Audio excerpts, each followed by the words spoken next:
तुम्हें क्यों नहीं दिखता कि मैंने जो कुछ किया तुम्हारी खातिर किया, तुम्हें पाने के लिए इसे रोकने ही कूद जाएगी। महविश क्या कर रही हो, हटो वहाँ से।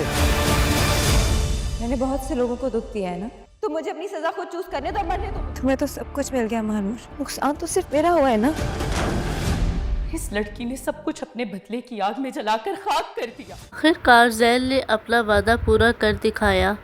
वो बहलूर को सही सलामत सबके सामने घर वापस ले आया। ज़ैल ने बहलूर को तो गुंडों से बचा लिया, लेकिन अब शायद वो महविश को ना बचा पाए, क्योंकि महविश तो ज़ैल की मोहब्बत में इस कदर पागल हो चुकी है, वो अपने अलावा ज़ैल के साथ कभी भी किसी और को बर्दाश्त नहीं कर सकती।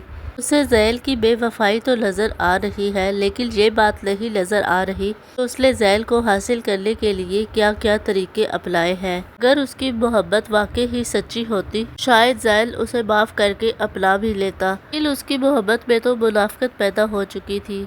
हर बात और हर काम को अपने तरीके से चलाना चाह रही थी, लेकिन वो ये बात भूल चुकी थी कि एक दिन उसका ये गरूर खाक में मिल जाएगा।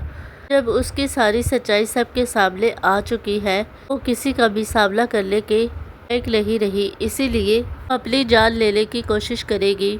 जब ज़ैल उसे समझाने की कोशिश करेगा तो अभी भी वो ज़ैल से यही कहेगी, पहले जो कुछ भी किया वो सिर्फ और सिर्फ तुम्हारी मोहब्बत में किया है, सिर्फ पहले मेरे थे, लेकिन फिर हम दोनों के दरमियान बहलूर आ गई थी, की वजह से तुम बदल चुके थे।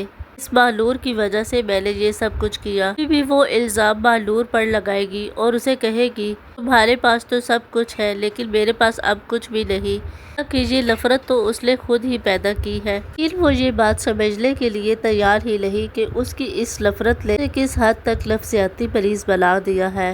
नूर तो महविश की ये हालत देखकर बहुत ज़्यादा डर जाएगी और अभी भी उसे यही कहेगी तुम भले ही ज़ैल को अपनी ज़िंदगी में रख लो, लेकिन ये कदम मत उठाओ। ज़ैल महविश को बचा तो लेगा, लेकिन महविश ज़ैल की मोहब्बत में पागल हो जाएगी।